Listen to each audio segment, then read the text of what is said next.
Gumising na at magsaya, Kalimutan na ang problema. Tayo na't magpuri sa Kanya.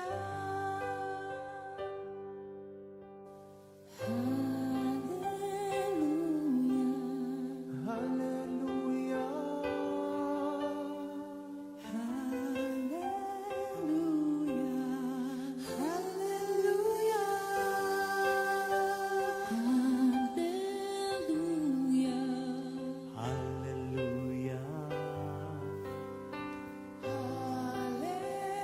Hallelujah. Hallelujah.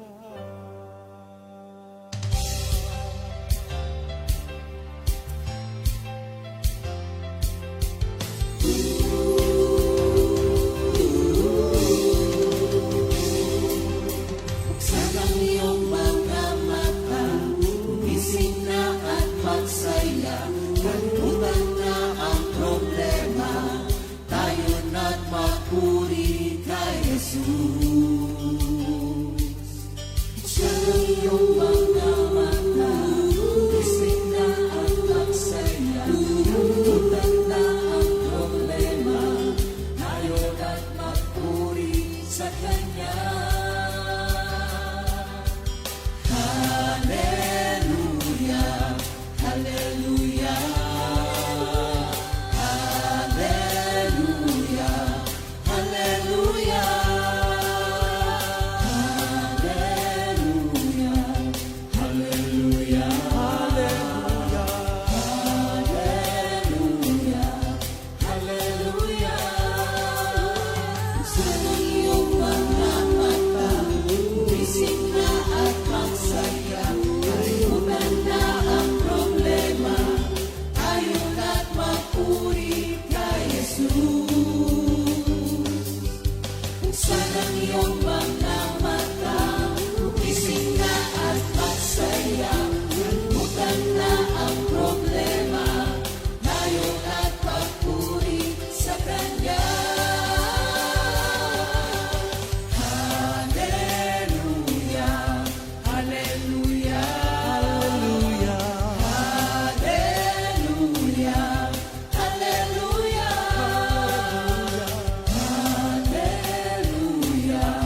Hallelujah, Hallelujah, Hallelujah. Di ka iiwan, di ka pababayaan. Kumapit ka, umawit ka, at magpuri sa Kanya. Buksan ang iyong mga mata, gumising na at magsaya. Kalimutan na ang problema, tayo na't magpuri kay Jesus. Buksan ang iyong mga mata, gumising na at magsaya. Kalimutan na ang problema, tayo na't magpuri sa Kanya. Hallelujah, Hallelujah, Hallelujah. Hallelujah. Hallelujah, Hallelujah. Hallelujah. Hallelujah. Sa iyong mga mata, gumising na at magsaya. Kalimutan na ang problema, tayo na't magpuri. Hallelujah,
Good morning, Jesus. Good morning, Jesus. Gulat ako sa sarili ko eh. Ang lakas eh. Maniwala ka lang, magtiwala ka lang. Ano yung sunod? Ibibigay sa iyo ang lahat ng kailangan mo. Tama-tama pala yan, ano? Dahil sa araw na ito, yung pagpapatuloy ng ating lesson. Naglo-loading ako lagi eh. Ang hirap nung ganun. Yung alam mo yung sasabihin mo, tas nagbablanko. Para bang alam ko yun eh. Alam ko yung word na yun eh. Ba't di mo masabi? Oo eh.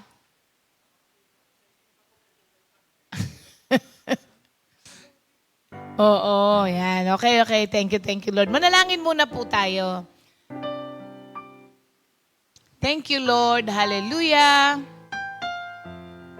Lord, lubos po kami nagpapasalamat sa napakagandang araw na binigay mo na naman sa amin. Salamat, Lord, at kami po'y nagising muli at nabigyan ng opportunity to be of service to you again, Lord. Salamat din po, Lord, sa malakas na pangangatawan, walang sakit. Thank you, Lord. Salamat din po, Lord, sa pag-iingat nyo sa amin. Salamat, Lord, sa privilege na binigay niyo po sa aming lahat upang kayo mapaglingkuran namin, Lord. Ang honor po ay palaging sa amin, sa paglilingkod po namin sa inyo. Thank you, Lord, for your presence sa buhay po namin.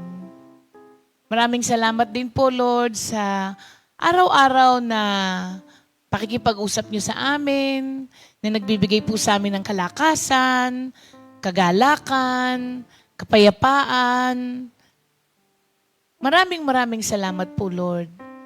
Once again, Lord, ngayong umaga, as always, kayo po ang aming inaasahan dahil wala naman po talaga kaming magagawa, Lord, kung wala po kayo.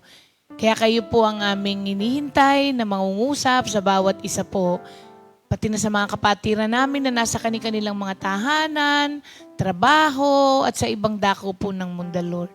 Salamat po. In Jesus' name we pray. Amen. Okay. Thank you, Lord.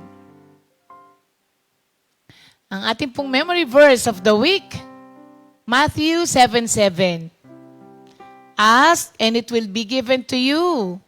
Seek and you will find. Knock and it will be open to you. Sa Tagalog, humingi kayo at kayo'y bibigyan.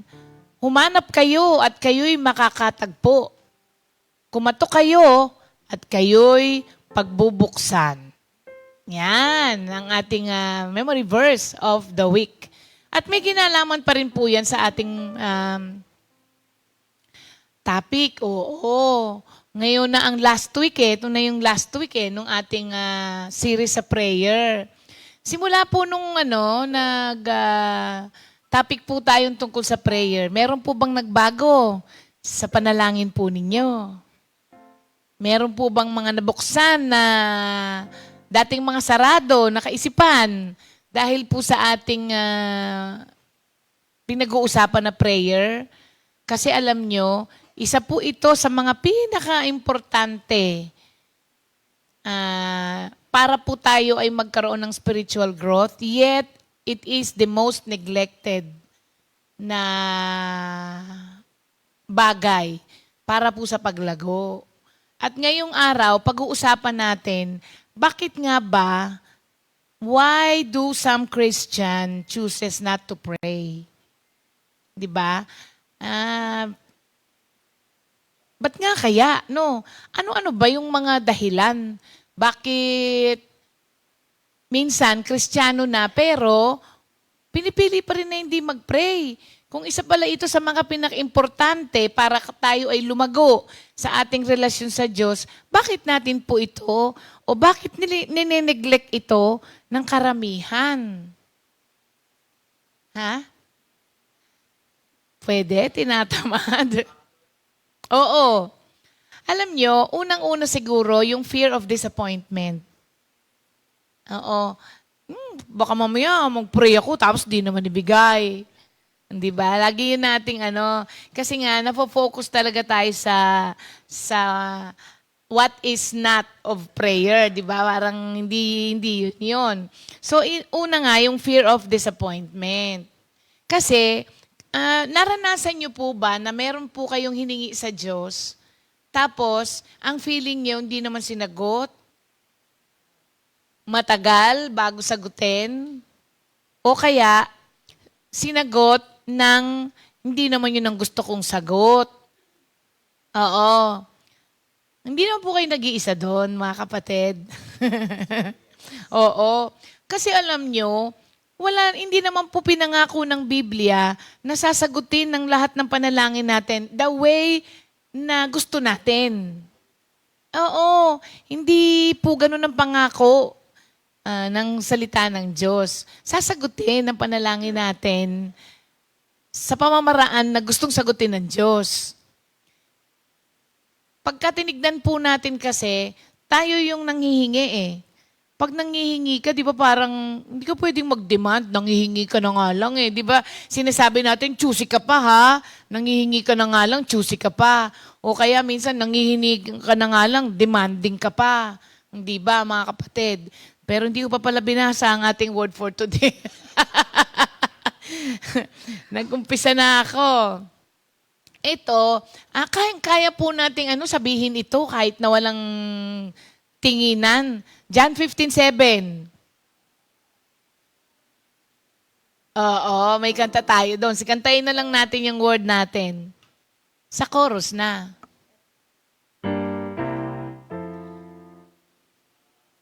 Hindi. Sabi ni Jesus.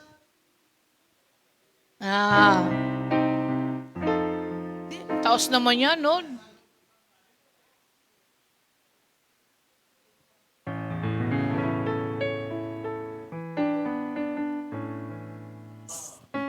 Sabi ni Jesus,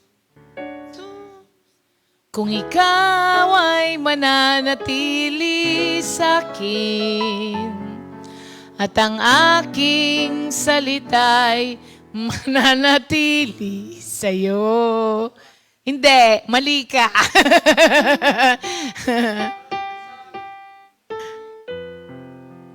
Sige, Nod, kung ano yung mo, susundan na lang namin. Yung alam mong chords. So, John 15:7, basahin ko na lang. If you remain in me, and my words remain in you, ask whatever you wish, and it will be done for you. Okay na? Ni Jesus. Sabi niya ng mababa. Kung ikaw ay mananatili sa akin, at ang aking salita'y mananatili sa'yo, hingin mo ang iyong maibigan at ipagkakaloob sa iyo. Kamangha-manghang iyong mga gawa, Panginoon, napaparangalan si Jesus sa buhay ko.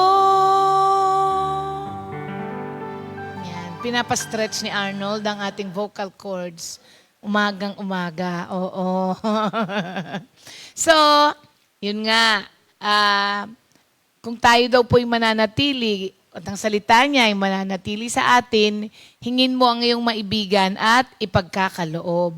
Pero itong araw po na ito, malalaman natin na yun pong verse na yun ay hindi lamang po sentro dun sa inaakala natin na hingin mo at ibibigay sa'yo. Oh. So, bakit nga ba pinipili ng ibang tao kahit importante ang panalangin, wag mag-pray. Yun na nga, ayaw nila na ma-disappoint, mga kapatid. Pero alam niyo po ba, kapag tayo ay nag-spend ng time praying and reading the Bible, na pag-usapan natin nung last week, na ito ay magdi-develop ng trust sa atin, sa ating Panginoon na pinagdadasalan natin.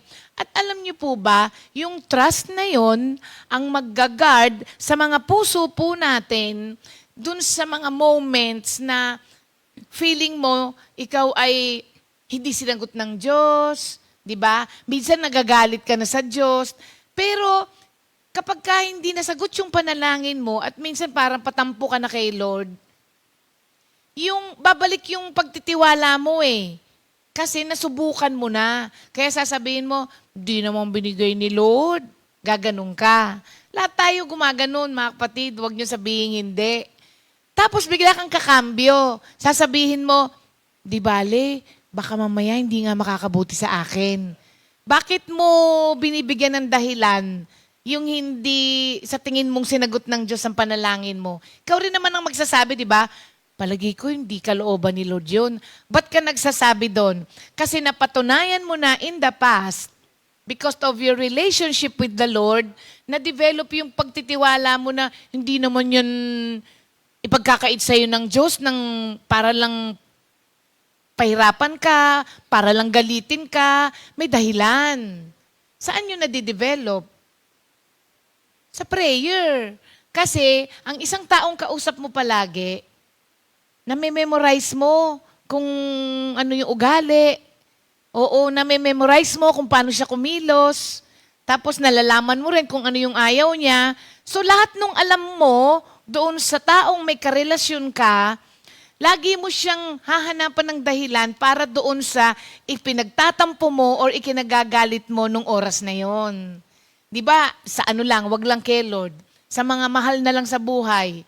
Di ba, pagka minsan nasinghalan ka, siyempre kahit mahal mo, di ba, sinaikli nga nung umiyak dito nung nakaraan, di ba? Kasi parang may nabanggit lang si Tatay Rudy na wala naman siguro sa kanya yon, pero isinaman ng loob niya.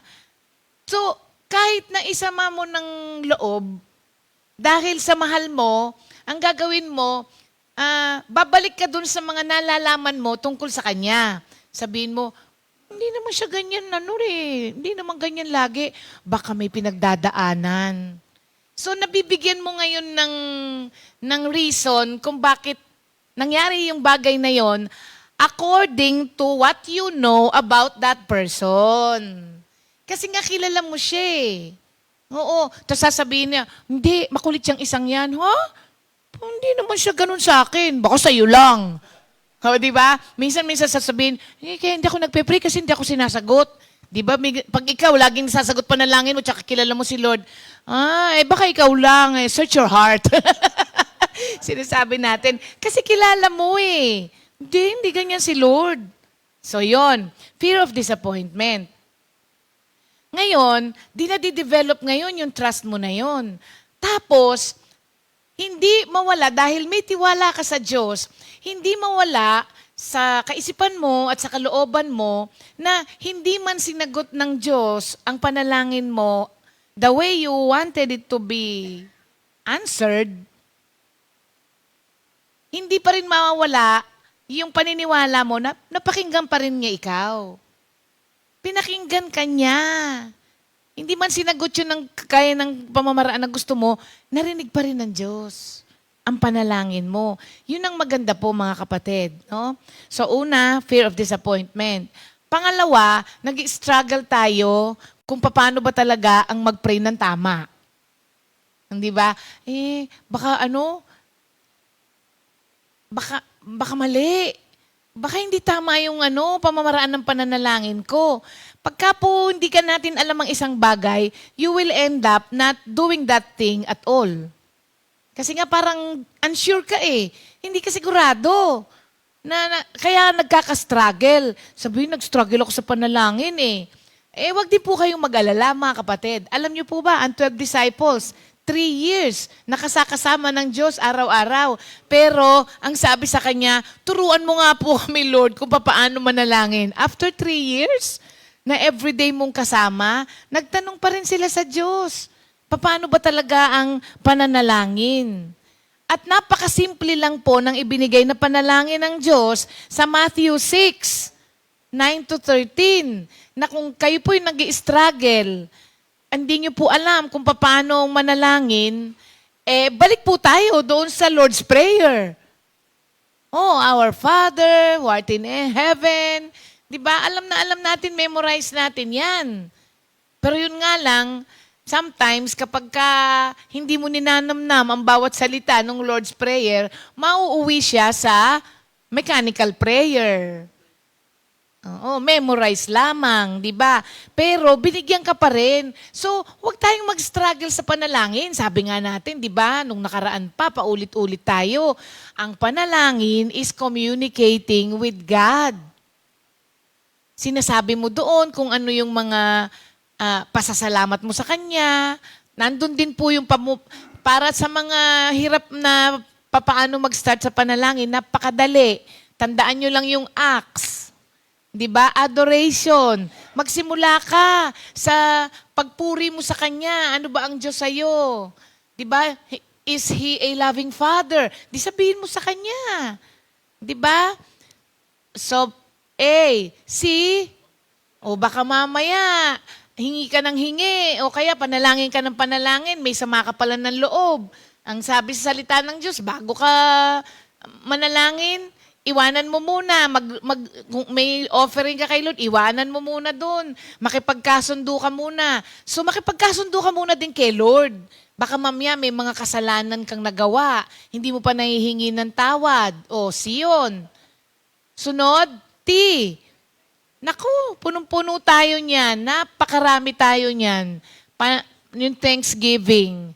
At yung pinakahuli, biro mo, pinakahuli na po yun.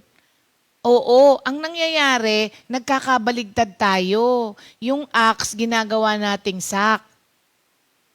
Supplication muna, adoration, confession, huling-huli na yung thanksgiving. So, hindi ka dapat nag-struggle po dito, mga kapatid eh. Pero yun nga, isa sa dahilan kung ba't ayaw nang mag-pray ng mga tao. At ang isa pa, pride. Yan. Bakit kanyo? Natural po sa atin yun na we want to do things our way. Oo. Rather than relying on God, sabi, uy, kaya ko na yun. Wag mo nang Kaya, hindi na lang nagpe-pray. Oo. Sino sa inyo ang sumusubo nang di nagpe-pray? Yun totoo. Nakakalimutan natin yan lagi. Nagpe-pray tayo sa pagkain pag nasa prayer meeting tayo. Pero pag nasa loob tayo ng bahay, subo agad. Tama.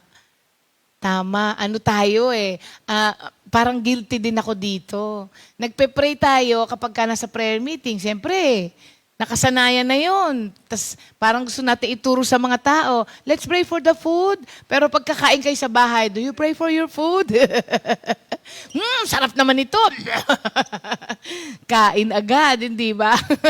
So, meron po tayong ganong inclination na pagka mga bagay na kaya na natin, hindi na tayo lumalapit sa Diyos. Pero alam nyo ba kung ano yung inclination na yun? That is an inclination to be prideful.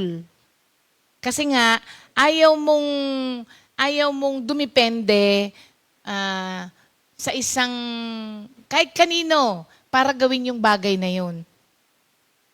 So, ayaw din natin, kasi pagka tayo'y nag-pray, at nangyari yun, kaya sabi ko, pride ang nagpipigil sa atin na mag-pray, kasi ang credit sa'yo.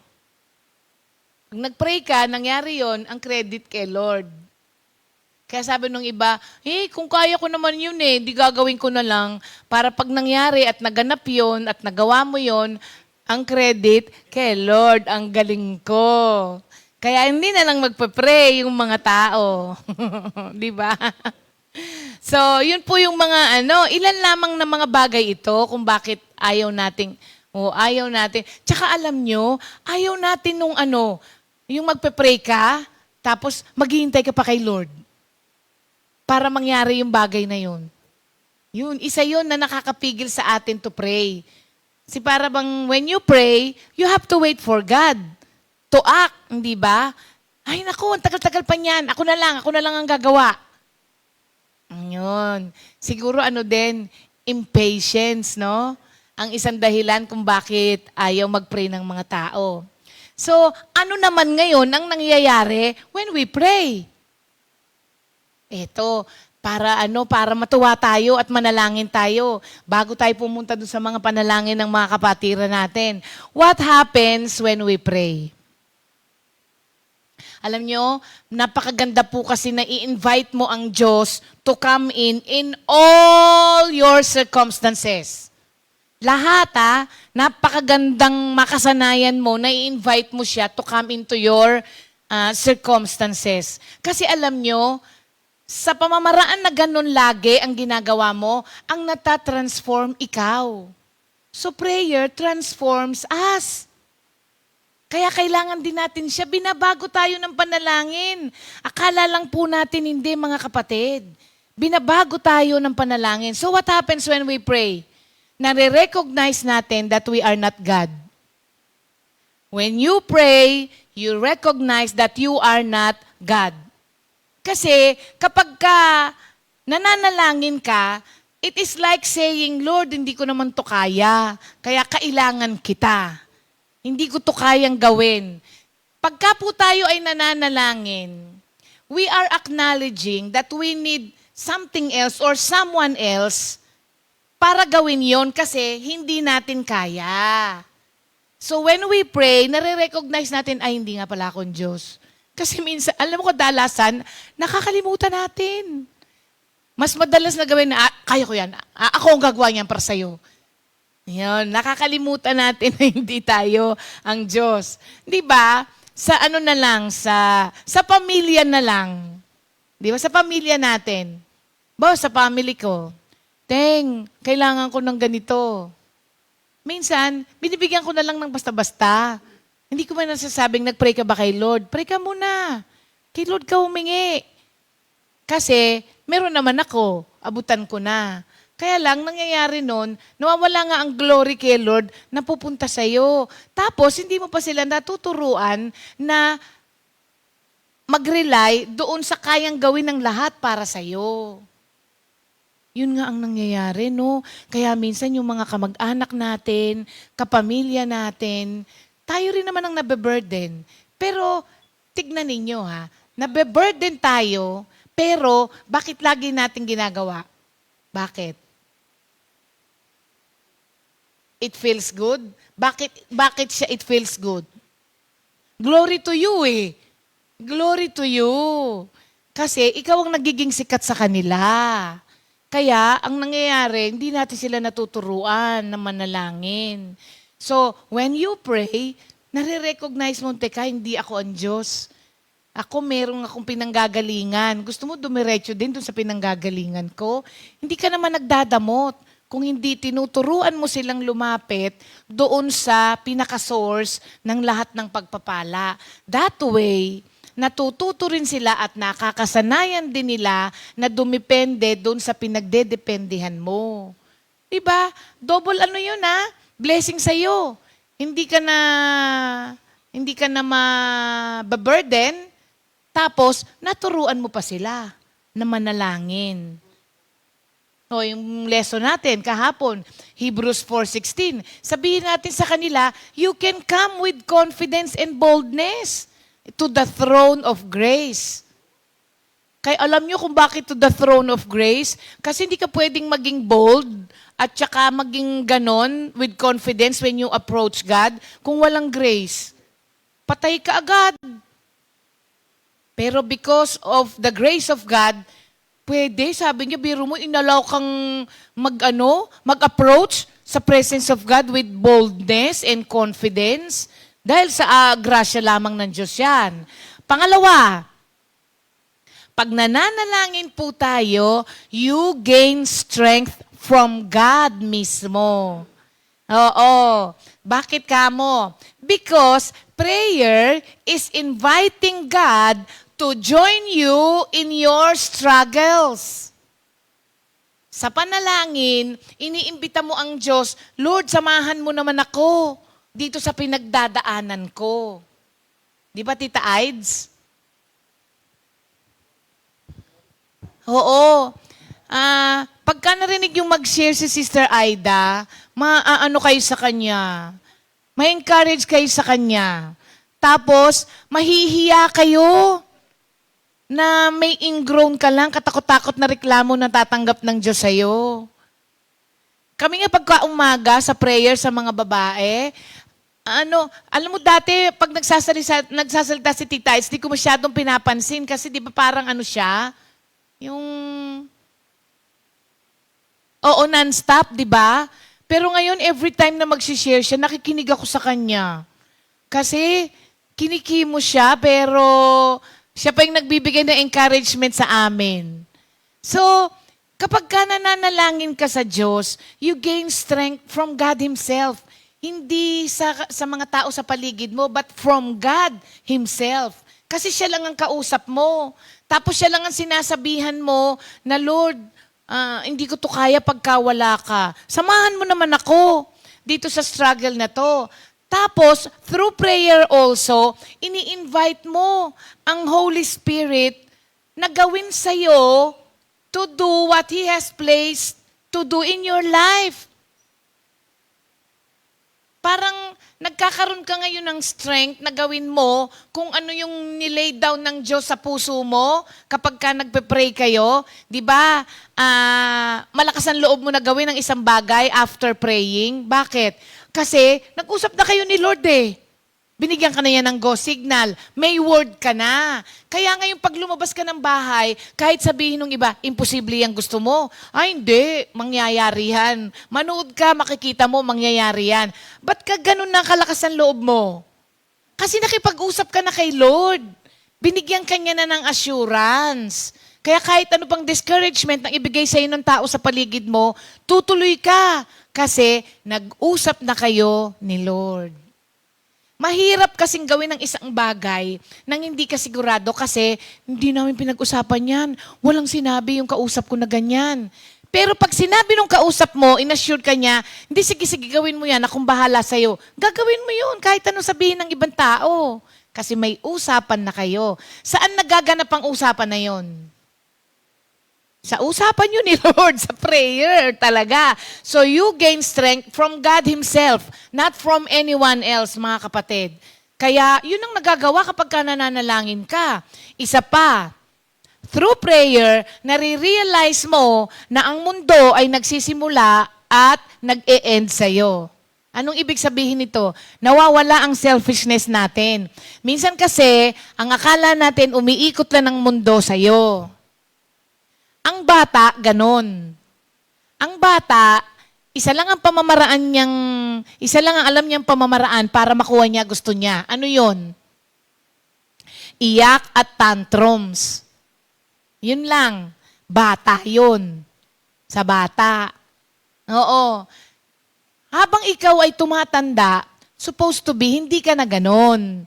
So habang ikaw po ay lumalago sa iyong spiritual life at tumatagal ka sa pakikipag-ugnay mo kay Lord, sinabi kong pakikipag-ugnay. Kasi merong mga Kristiyanong tumatanda lang. Tumatanda lang sila sa church. They mature, pero they do not grow up. Maraming ganon. Tumanda na. Kaya di ba sabi natin, tanda-tanda na kay Lord. Tampuhin pa rin. Ito naman, ang tagal-tagal na kay Lord ganyan pa rin. Ba't natin nasasabi yon? Kasi dapat, as you grow in your communication with the Lord, relationship kasi yun Communication is relationship, mga kapatid. Tandaan niyo po yun. Maski sa mag-asawa, nagiging maganda ang relasyon ng mag-asawa kapag maganda ang communication. So, communication is a relationship. So, as you grow in your communication with the Lord, yung relationship nyo, nahuhubog siyang mabuti. Tapos, nare-realize mo, ito ang magtuturo sa'yo, nawawala na yung tantrums mo when you pray. Hindi ka na yung pagka may gusto ka, ngangawa ka lang kasi para ibigay ng Lord sa'yo. Sa mga tao, alam nyo, may mga ganyan. Meron ba sa atin ng ganyan? Magagalit siya para pagbigyan ng lahat ng taong nakapaligid sa kanya. Magdadabog siya para makuha lang niya yung gusto niya. Yun naman tao sa paligid niya, ibibigay naman talaga sa kanya yon para matapos na lang. Sige na, bigay mo na. Matapos na lang. Yun. Hindi pa nun na-realize na hindi umiikot sa kanyang mundo. Maaaring hindi nakikipag-usap kay Lord yun. Kasi, ang sabi rito, when you pray, you will realize na the world doesn't begin and end with you. So kung hanggang ngayon, ikaw ay matantrums pa at madami kang childish na mga pamamaraan para makuha mo ang gusto mo, baka mamaya hindi ka masyado nakikipag-usap kay Lord. Kasi ang sabi rito, pagka develop ang iyong communication with the Lord, marirealize mo to.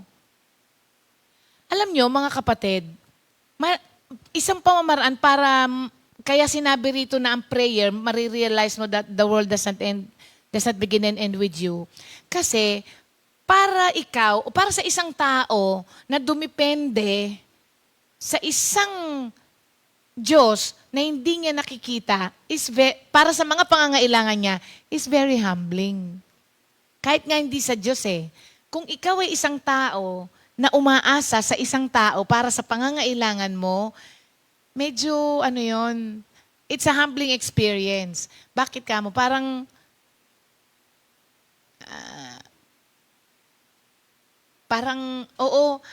sinasabi mo sa tao, sige na naman, kasi mangyayari sa akin pagka wala ka. Ayaw natin yun. Ayaw natin ng ganon. So, minsan, ang approach natin sa Diyos ay ganon din. Na para bang, di bali na kung kaya naman bayaran sa sweldo ko, mamamakaawa pa ako kay Lord. Mamaya, hindi rin naman niya bigay, di lalo na lang magagalit ako sa Kanya. So, yung para umasa ang isang tao sa ibang tao para sa kanyang pangangailangan, ay humbling enough na yun, di ba? Tapos minsan, sa Diyos pa na hindi mo nakikita. Pero mga kapatid, pagka na-acknowledge mo, yung pagka nakasanayan mo yun, at walang parang wala kang hang-ups na dumipende kay Lord sa lahat ng pangangailangan mo, natututunan mo na siya ang center of the universe, hindi ikaw. Na kapag ka bumitaw siya, everything will fall apart. Pati ang universe will fall apart kapag binitawan ng Diyos. Kasi He holds everything in His hands. Pag na-realize mo yon sa panalangin mo, ay mga kapatid, maski yung Lord, wala akong ballpen. Pati mga ganung bagay, sasabihin mo na lagi kay Lord yun. Madidepende ka. Ito.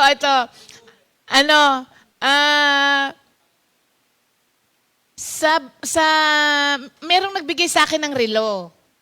Oo. Itong relo na to, mahal, Gucci Binigyan lang ako. Dahil hindi ako maalahas. Alam nyo, itong mga relo kong to, kailangan kong suot kasi binigay ni pastor, magagalit siya. Ngayon may nagbigay sa akin. Tapos, nung finally, isusuot ko na kasi may event lang. Di ko makita. Binulatlat ko na lahat. Wala. Cabinet ko, wala. Sabi ko, hindi ko makita. Tapos, hindi naman ako nabahala. Kasi, pag nawala, hindi nawala. Ano magagawa mo? Pag nawala. Tsaka hindi naman siya ganun Tapos, itong mga nakaraan na to, prayer tayo, hindi ba? Sabi ko, ang alam ko, dinala ko yon. Alam ko may kasal tayong pinuntahan, dinala ko yon. Tapos nung sinuot ko, ayoko pala, sabi ko, inilagay ko kako ulit. Sabi niya sa akin, nandyan lang yan. Sabi niya, nag-pray ka na ba? Sabi niya, sige, subukan mo. Mag-pray ka. Sabi niya gano'n. Sabi mo lang, Lord, ipakita niyo po sa akin. Sabi ko, Lord, ipakita niyo po sa akin. Pagkatas ng prayer ko, tutukay na ako ng ahas. nasa tapat ko. Nasa tapat ko. Naghanap na ako dun eh. Nasa tapat ko. Alam mo si pastor kasi, ito lagi po namin itong pinag-aawayan sa bahay. Sabi ko sa kanya, huwag mong galawin ang mga bagay-bagay. Sabi ko, galawin mo lang yung within your, kasi sabi niya sa akin noon, huwag mong galawin ng study table ko. Sabi niya kasi alam ko kung saan ko kukunin. So, yun lang ang kanyang property sa loob ng bahay. Sabi ko, huwag mong galawin ang mga bagay-bagay. Pag may kailangan ka, tanungin mo ko. Kasi di ba tayong mga babae, alam natin kung saan natin nilagay. Sabi ko, nasan yung gunting? Nandyan. Ganito lagi po siya. Sabi ko, Beb, nasan yung ko? Wala akong ginalaman dyan. Hindi ko ginagalaw yan. Sabi niya ganon. Sabi ko, dalawa lang tayo dito. Sabi ko, ako, pag ginalaw ko yung bagay, alam ko kung saan ko nilagay. Sabi ko sa kanya, dalawa lang tayo dito. Dito ko nilalagay yung gunting. Sabi niya, nandyan lang, wala nga eh, nasan siya? Wala, hindi ko ginagalaw yung gunting, wala akong alam dyan. Sabi niya ganon. Pag ganon na yun, wala na eh, wala daw siyang ginagalaw eh.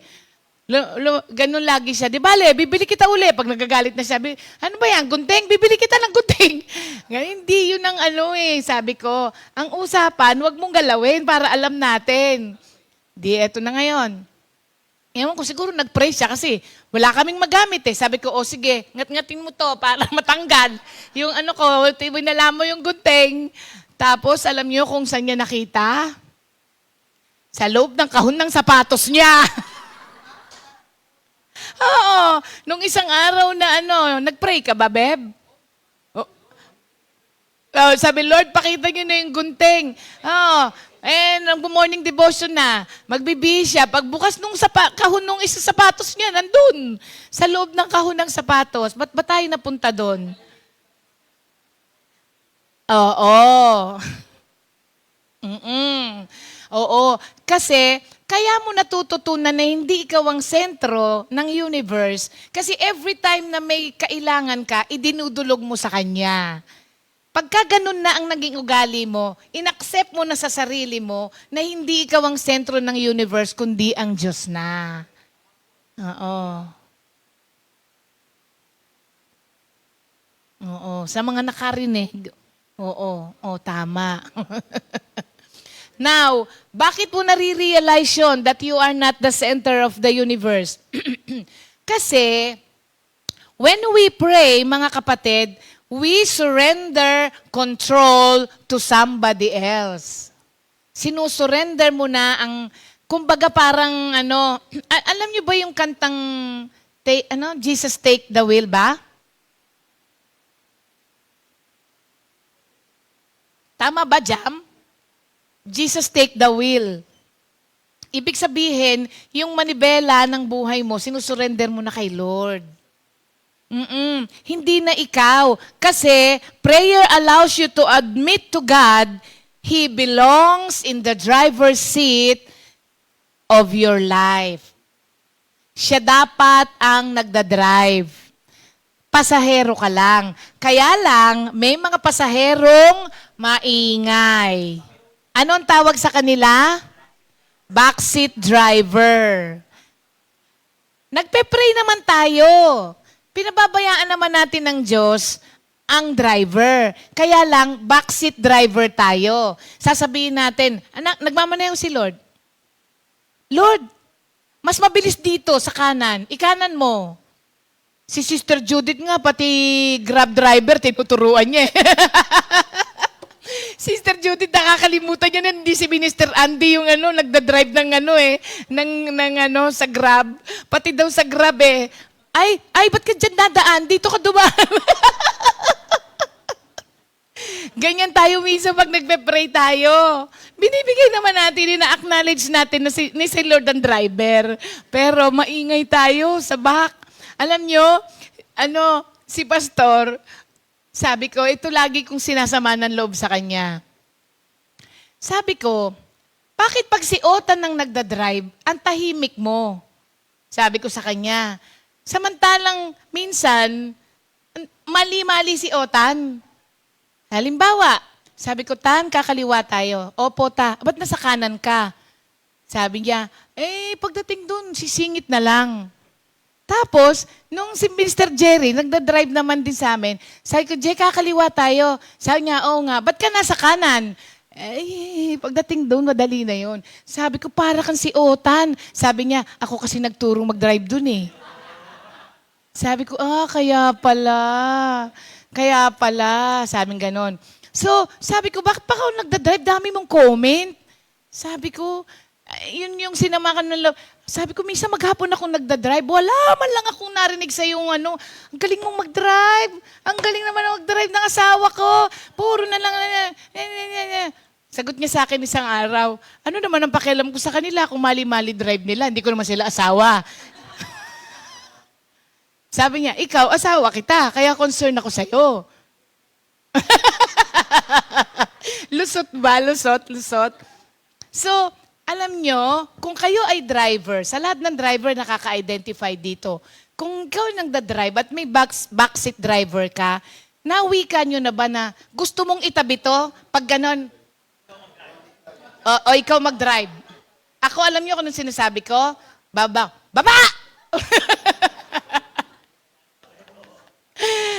Kasi alam mo, parang, alam nyo po, pagka maingay kayo masyado, may nagda-drive, parang sinasabi nyo kasi dun sa nagda-drive sa inyo, ang bobo mo, di mo alam ang ginagawa mo. Ganun. Keep your concern to yourselves, please.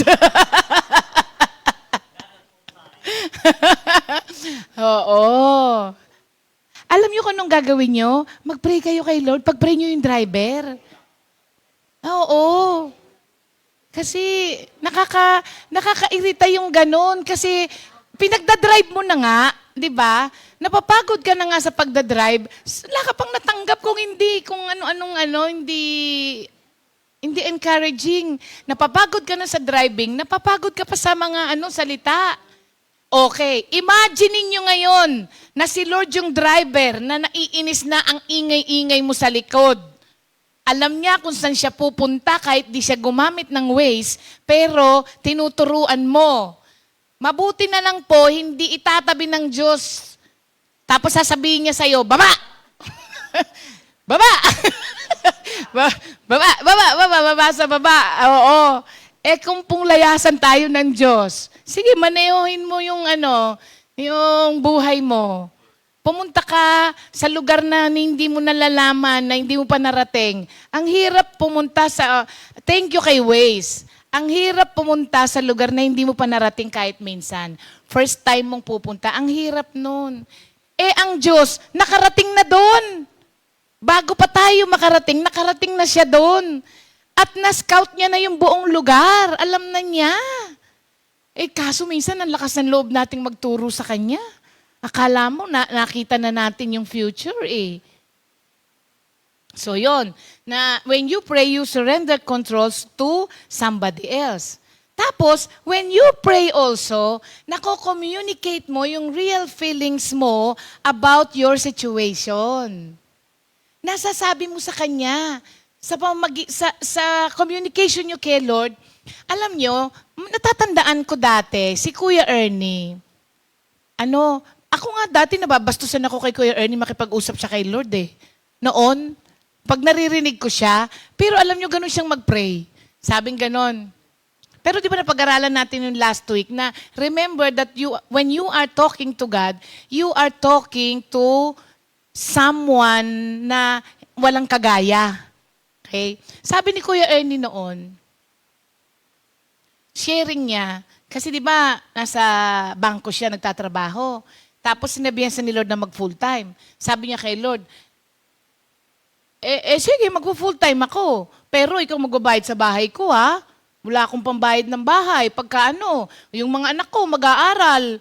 Susunod ako sa'yo, pero ikaw ang bahala dun sa lahat ng mga concerns ko. Diba? Ganun siyang manalangin. Ang sinasabi ko lang po doon sa pakikipag-usap niya kay Lord, nasasabi niya yung totoong nararamdaman niya. At Tama naman po yun na kailangan, pag nagdarasal ka kay Lord, yung totoong ikaw, alam mo kahit magkunwari ka naman kasi kay Lord, alam niya eh. So ba't ka pa magkukunwari? Oo, kaya sa panalangin kay Lord, nasasabi mo sa kanya, Lord, alam mo, nagtampo kasi ako sa iyo eh. Kasi ganito, ganito. Pwede mong sabihin sa kanya nang wala siyang, yung ganting balik na, ganun ba? Wag na tayong mag-usap. Bayaran ng bahay. Nakatapos lahat ng pag-aaral, nakatapos lahat. Oo. Okay. Ganito po mga kapatid. If you are called to serve the Lord, alam nyo, medyo isa to sa kinalulungkot ko. Nung ako po'y naglingkod kay Lord, alam kong walang pera dito. Kasi kung pera ang hanap ko, graduate po ako. Nagtrabaho na lang ako. Nung pumasok ako dito, alam kong wala, kaya nga, nag-pray akong mabuti. Nung mag-full-time ako, kasi that time, ako lang ang nakagraduate. Ako lang ang inaasahan ng magulang ko na magpapaaral dun sa sumunod sa akin kasi nag-stop eh.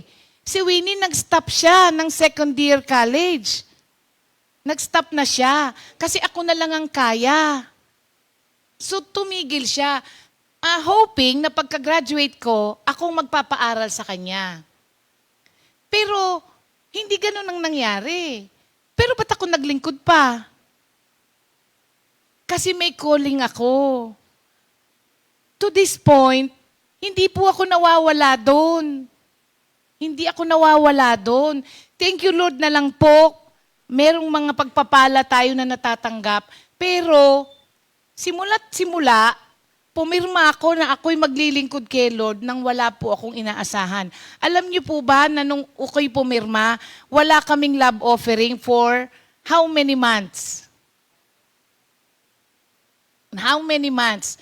Tapos alam niyo, after how many months, binigyan ako 50 pesos. Tuwang-tuwang-tuwa ako. Ba't ako natuwa sa 50? Kulang pang pamasahe ko yun sa isang araw. Kasi, babe, oo.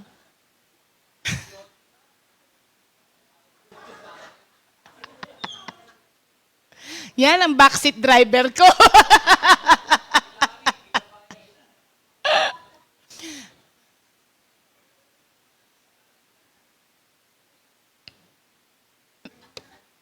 Iinom muna ako. So, 50 pesos, kulang pa sa isang araw na pamasahe yun. Pero tuwang-tuwa ako. Ba't ako natuwa? Kasi, wala naman akong ine-expect eh.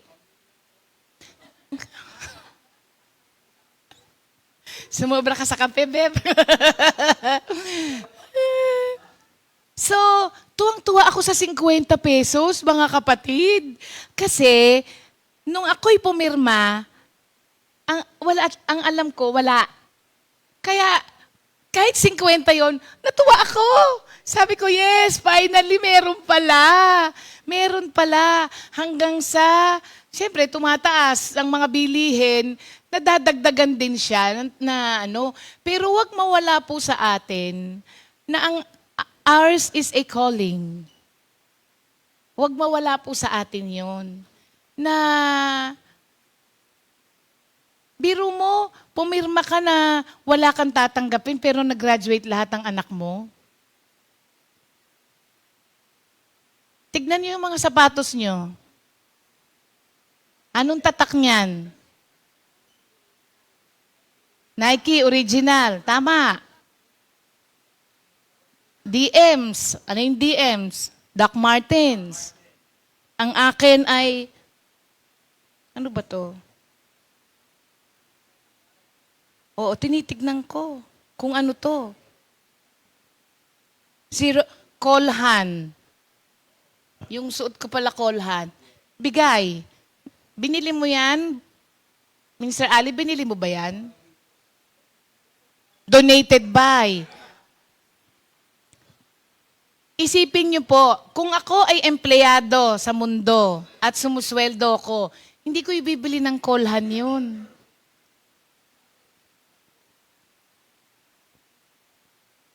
Oo. Sige, ano tatak ng cellphone nyo, mga kapatid? Samsung, iPhone, walang-wala, iPhone, Tecno. Tapos tinanong ka, magkano tinatanggap mo sa linggo? Hindi ba po kayo namamangha? Hindi po ba kayo namamangha sa ginagawa ng Diyos sa buhay natin? May mga gamit tayong ganyan. May ginagamit ang Diyos. Hindi natin kailangang magtrabaho sa labas para magkaroon ka ng ganyan. Kasi ang mga Levite, ang Diyos ang nagpo-provide. Balikan natin. Balikan natin yung calling natin. Balikan natin yung calling natin. Kasi kung hindi tayo tinawag, eto lang po, kami po'y natutuwa, sobrang matutuwa kapag kami mga magpo-full time. Pero, siguraduhin niyo po mga kapatid, na may calling po kayo. Kasi kung ginusto mo lang yan, hindi po kayo tatagal. Promise. Kasi pagdating po dito, ibubuli na namin kayo. Tapos sasabihin nyo, ganyan ba yung mga worker? Akala ko yung mga worker, yung mga ganyan, mga ganon. Oo. Dito po, hindi ka naaalalayan. Oo, hindi ka naaalalayan. Kasi alam nyo kung bakit? Hindi naman po kami salbahe. Kung hindi, kailangan mong matutunan yung dapat mong matutunan bilang manggagawa. Oo. So, let us not forget, mga kapatid, na napunta tayo doon, Ang layo ng tinakbo natin, no? Ba't ba tayo napunta doon? Okay. Sa prayer, you can bring the real you when you pray to God. Hindi ka kailangang magkunwari.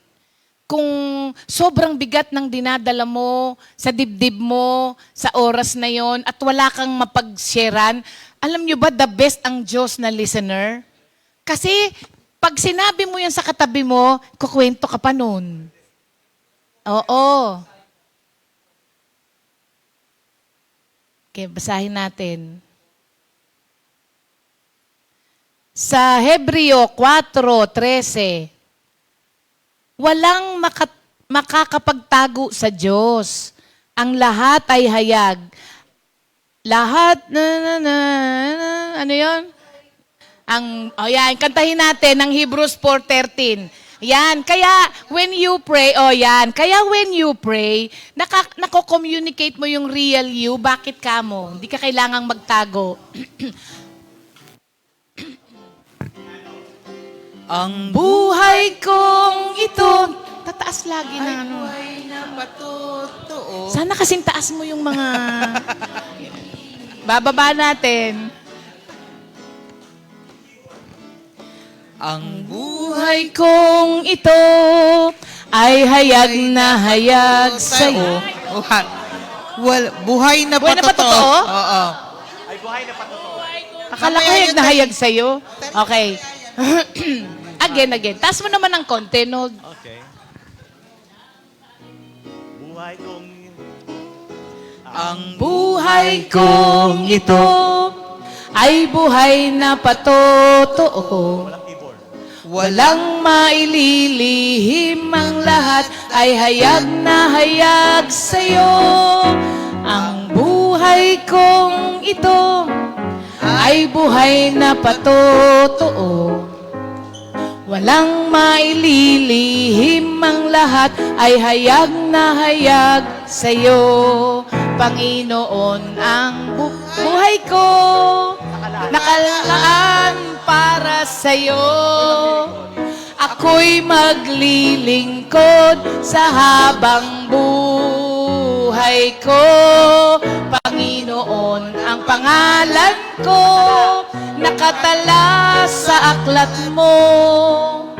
Sa aklat ng buhay na iniingatan mo. Lahat tayo, Ang buhay kong ito ay buhay na patotoo.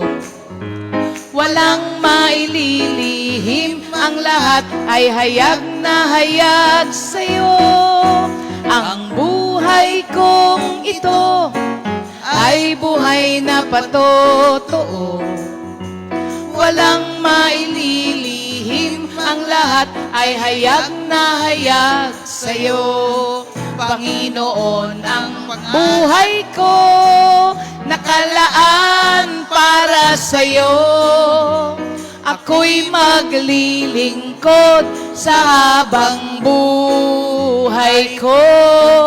Panginoon, ang pangalan ko nakatala sa aklat mo, sa aklat ng buhay na iniingatan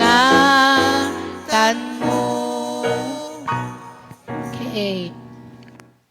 Hindi po tayo empleyado at hindi employer ang Diyos. Yun lang, mga kapatid, ha? Okay. Kung ang ano po natin ay pagkita, sa labas meron, daming kumpanya. Pero sa church, ang Diyos ay pinaglilingkuran po natin. This is a calling, mga kapatid. Kaya minsan, kahit po merong mga gustong worker, sinasabi lagi namin na siguraduhin mo si Lord nagsabi sa'yo, may word ka ba? Kasi pag walang calling, ano namin, 3 months, di na namin makita. Gano'n. Oo. Meron kasi nag-full time akala magpe-preach agad. Meron na mag-full time akala may love offering agad. Totoo yun mga kapatid. So, ano po, calling po, service po talaga. Service po talaga. At, pero mga kapatid, kung kayo po ay may calling, wag naman po kayong matakot. Kasi kami buhay na patotoo na kahit kailan ay hindi nagpabaya ang Diyos. Hindi nagpabaya ang Diyos. Nakagraduate ang mga anak ng mga workers, karamihan scholars. Kung hindi man po scholars, merong foreign support. Oo. Pinag-aral ng mga kamag-anak, di ba? Ganun po mga kapatid. Huwag mawala yun sa ano natin. Yun lang. Huwag mawala yun sa ating kaisipan. Na tayo ay mga lingkod. Mga lingkod. Pero wala pong ewan ko po, meron ba kayong pagsisisi? Kayo po yung naglingkod? No. Wala. Kahit isa rito, walang nagsisisi kung bakit naglingkod. Okay. And, dalawa na lang po. When you pray, you trust that God is with you. Siyempre, ba't ka magpe-pray kung hindi ka man pala naniniwala na nandyan ang Diyos? So when you pray, you trust that God is with you. Unless po na maligaya ka na akala mo, nagdarasal ka lang sa kisame. Di ba? Kasi kung hindi mo alam na the Lord is with you, why pray? Or minsan, nagpe-pray ka, pero nakatingin ka sa kisame, akala mo yan na yung pinagpe-prayan mo, yung kisame. Hindi ba? So, we pray because we know that God is with us. The object of our prayer. Oo, naririnig niya. May nakikinig sa'yo, huwag kang mag-alala. Alam niyo ba na yung salitang God is listening, may dalawang implication? Ay, thank you, may nakikinig sa akin. Or, ay Lord Jesus, may nakikinig sa akin. It serves as a warning and as an assurance na naririnig ka niya, pero nagsaserve din siya ng warning na, naku, huwag ka palang magsalita kasi nakikinig ang Diyos. And lastly, when you pray, you feel inspired to take steps of faith. Correct. Oo. Ito yung sinasabi ko sa iyo kanina, na maski yung mga bagay na dati, paniwalang-paniwala ka sa sarili mo na hindi mo kayang gawin, pero after your communication with the Lord, after mong manalangin, nagkakaroon ka ng iba yung lakas ng loob. Kaya ngayon, you take a step of faith na dating hindi mo ginagawa, yung bang nakukumbinsi mo yung sarili mo na kaya. Saan mo nakuha yung ganong confidence? Kay Lord. Sa pakipag-usap mo sa Diyos. Kaya ang mga taong matatakutin, malamang hindi masyadong nakikipag-usap kay Lord. Hindi kilala si Lord. Oo. Hindi sila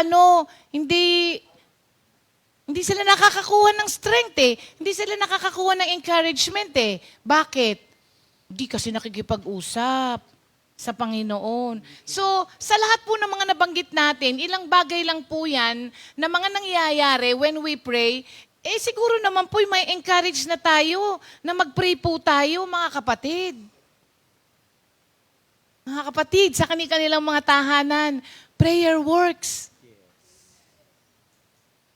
Nababago po ang maraming nababago ng panalangin at unang-unang binabago ng panalangin tayo.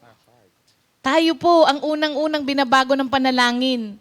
Ang ginagawa ng panalangin, tinuturuan niya yung puso mo sumunod sa kalooban ng Diyos. Sabi natin last week, di ba? Pag natutunan mo yon na sumunod yung puso mo, sumunod siya, gustuhin niya yung mga bagay na gusto ng Diyos para sa'yo, wala ka ng unanswered prayers. Lahat na lang answered. Kasi alam ng puso mo, ito makakabuti sa akin. Ito ang plano ng Diyos sa akin. Di wala ka ng unanswered prayers. Lahat answered prayers na tayo. So, gusto ng Diyos na makilala po natin siya in a way that will transform every aspect of who we are. At yan po ay natututunan natin sa panalangin, mga kapatid. So, Matthew 7:7, sabi, ask and it will be given to you, yung ating kanina. Seek and you will find, knock and the door will be open to you. So, ang susi sa lahat nito, ano ang susi kapag daw ang hiningi mo, ibibigay sa'yo? Pag kumatok ka, ikaw ay bubuksan. Pag hinanap mo, masusumpungan. Ano daw ang susi? Sabi sa Matthew 7:7? Ask. Hingi. Sabi ng iba, alam na naman ng Diyos kahit di ko sabihin. Sinabi ba ng Diyos, think and you will receive? Wala naman sinabing ganon, na think and you will receive. Sabi niya, ask and you will receive. So, ang daming benefits, mga kapatid, ng prayer. Kung ayaw mo ng mga benefits na yon, don't pray. Pero kung gusto mo lahat mapunta sa iyo, yung mga gawin mong ugali mo yun na laging manalangin. Amen. Okay, bati na tayo sa mga may birthday. Kahapon. Kahapon. Oo. Pero, ngayon tayo kakain. Yes, ang blowout. So, dahil pakakainin tayo lahat ni Pastor Rafi, isa pang bagsak ng Happy birthday to you. Ayan. Belated happy birthday kay Pastor Rafi kahapon. Happy birthday naman po sa araw na ito kay Sister Ania Sebastian, Sister Laika and Angeline Mirabuenos, ang kambal na Mirabuenos, Sister Kate Lucero, Brother Jerome Legaspi, and belated happy birthday kay Brother Light Dikitanan.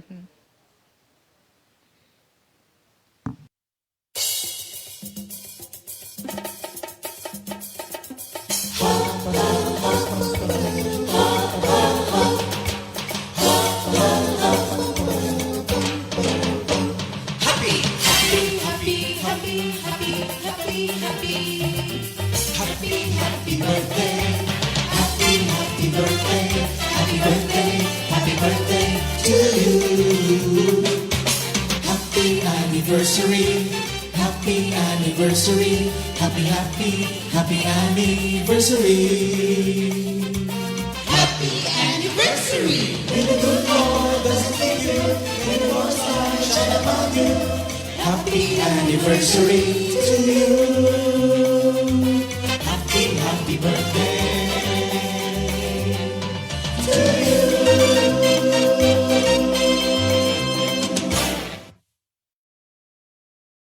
Happy birthday and happy anniversary.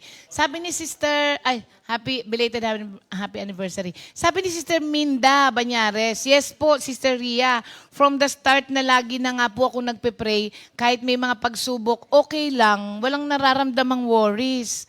Kalma lang, at pag may nararamdamang sakit, nagpe-pray, nawawala din po yung sakit. Ganito po pala pag na kay Lord. Sabi niya, kahit na marami din akong pagkukulang, lalo na po sa pag-attend ng fellowship, hindi pa din niya ako pinababayaan. Yan. Naku, napakarami pong nagagawa ng panalangin sa atin. Sabi niya, wala po akong masyadong kliyente ngayon, pero nagugulat din po ako. Nakabayad din ng mga bills. Kaya always pray and trust in the Lord.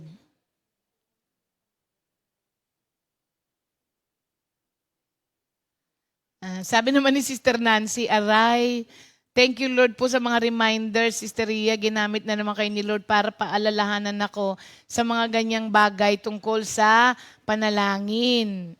Oo, kasi naniniglect po talaga natin mga kapatid. So, thank you Lord. Lahat po tayo kinakausap ng Diyos. Kasi di ba, pag tayo mag-start, pinagpe-pray natin, Lord, kayo ang kumausap. Kaya talagang si Lord po ang kumakausap sa atin.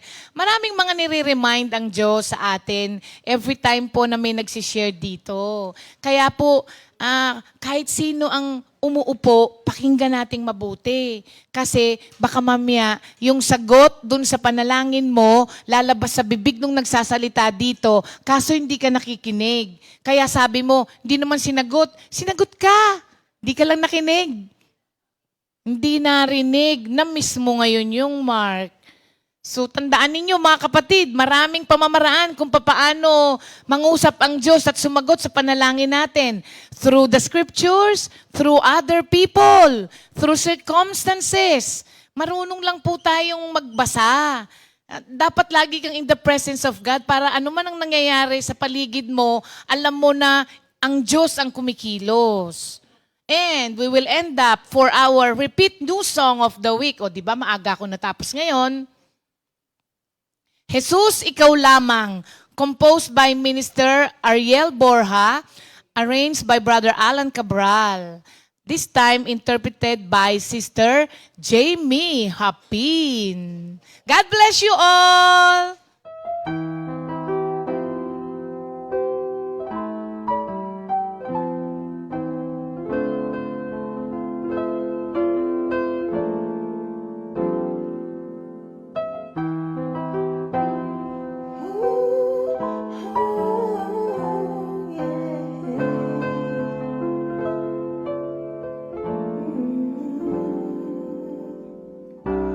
Diyos, ikaw ay dakila.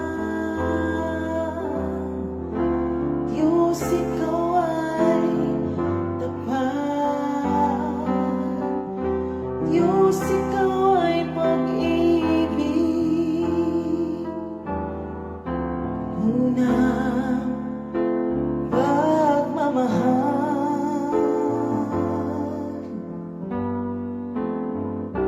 Diyos, ikaw ay kanlungan.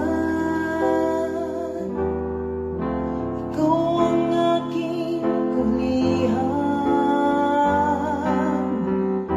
Sa iyong kalinga, buhay ko'y may katiyakan. Pinahihimlay mo ako sa luntiang pastulan at pinanunumbalik ang aking kalakasan.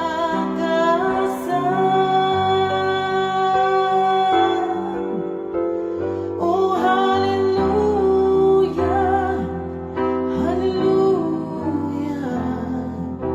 Tanging ikaw lamang, Jesus. Oh, hallelujah, hallelujah. Tanging ikaw lamang, Jesus, at wala nang iba.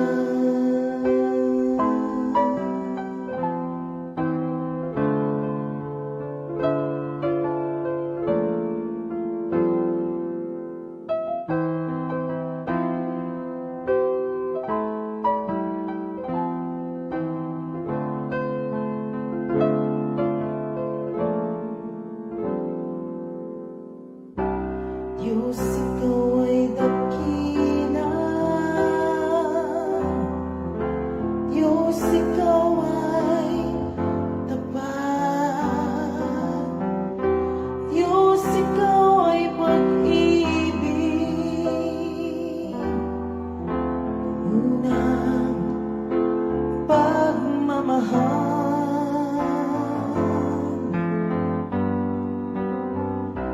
Diyos, ikaw ay kanlungan. Ikaw ang aking kulihan. Sa iyong kalinga, buhay ko'y ikatiyagan. Pinahihinay mo ako sa luntiang pastulan. Pinanunumbalik ang aking kalakasan.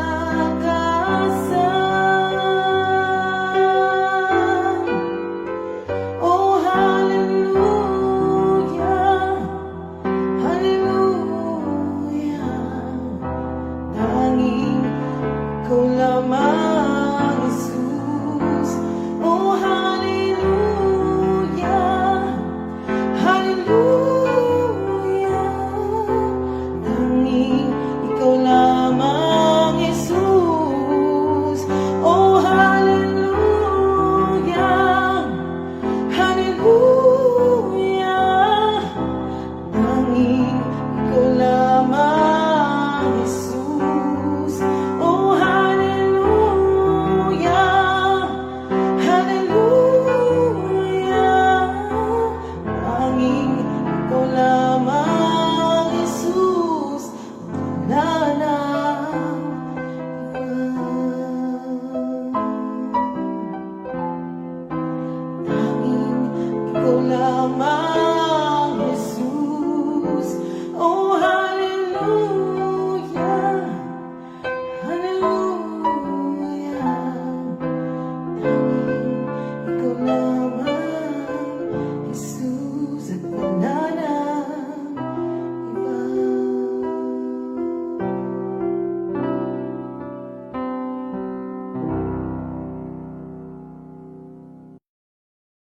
Second Timothy 2:2.